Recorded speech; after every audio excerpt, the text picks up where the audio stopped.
Well, thank you very much, Representative Hartzler. And it was really eye-opening when we went down to the Arizona border. I had been there a number of times, but learned directly from not only the high-ranking officials, but from rank-and-file agents when I asked if a border fence was necessary to protect our nation.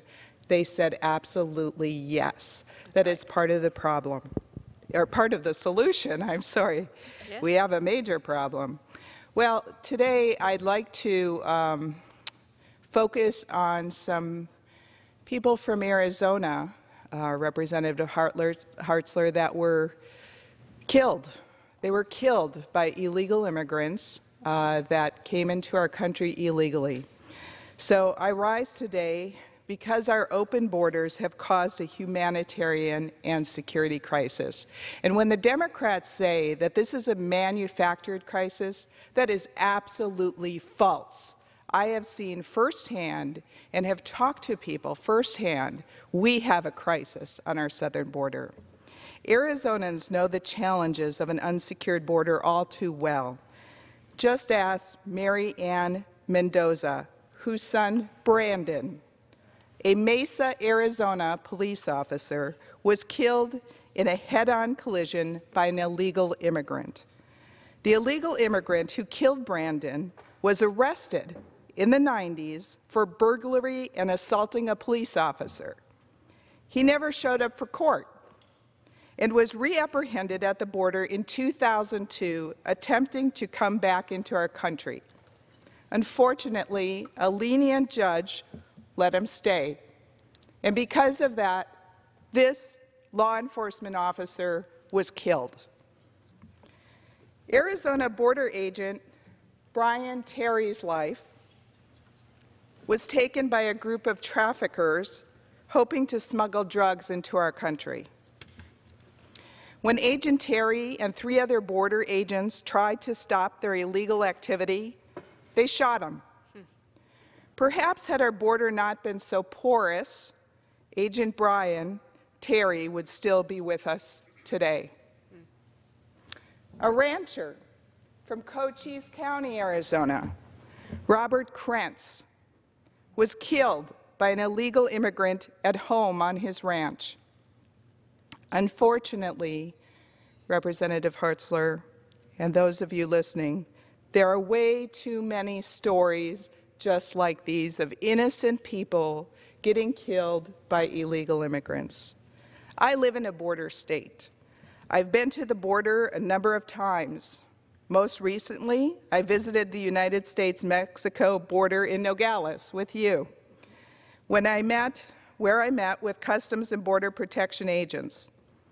I asked the agents if they thought the border fence would help, and as I said before, they said absolutely yes, that a fence will help in our efforts to combat illegal immigration and other illegal activity across the border. You know, the crisis we are dealing with at the border is not just illegal immigration. There's illicit and illegal drugs flowing through our borders, human trafficking, and dangerous cartels at the border, as we learned from the agents, are exploiting vulnerable children and mothers.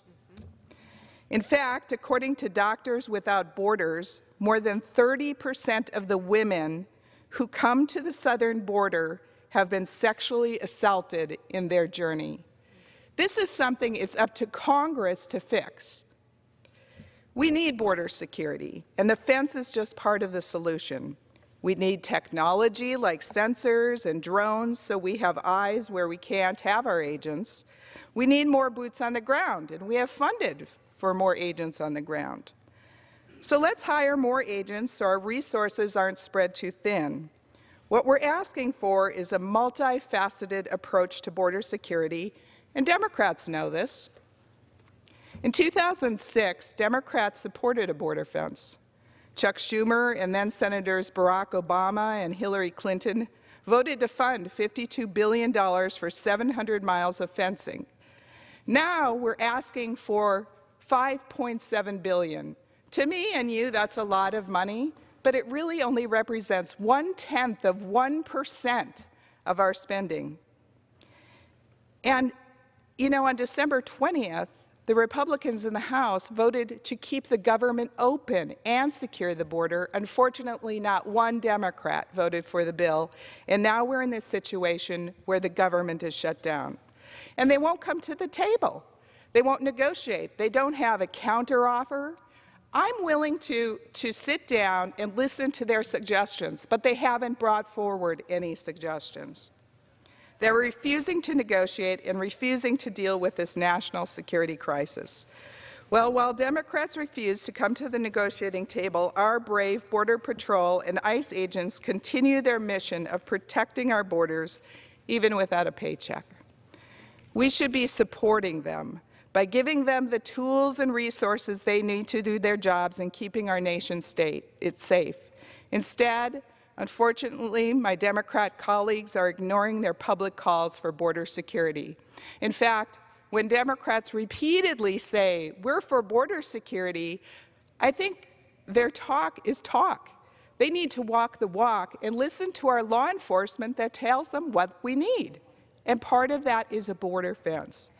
President Trump addressed the nation this week. Now it's up to Congress to address and solve the issue with legislation. Let's stop these political ploys and fund comprehensive border security. I yield back. Thank you very much, Representative Lesko. That was excellent summation of what's important. It's so touching to see. Thank you for bringing the pictures of the Arizonans who have lost their lives just due to Congress's failure to fund and build the wall and keep us safe. And that's why we're here tonight saying now is the time we've got to stop this. So thank you very much.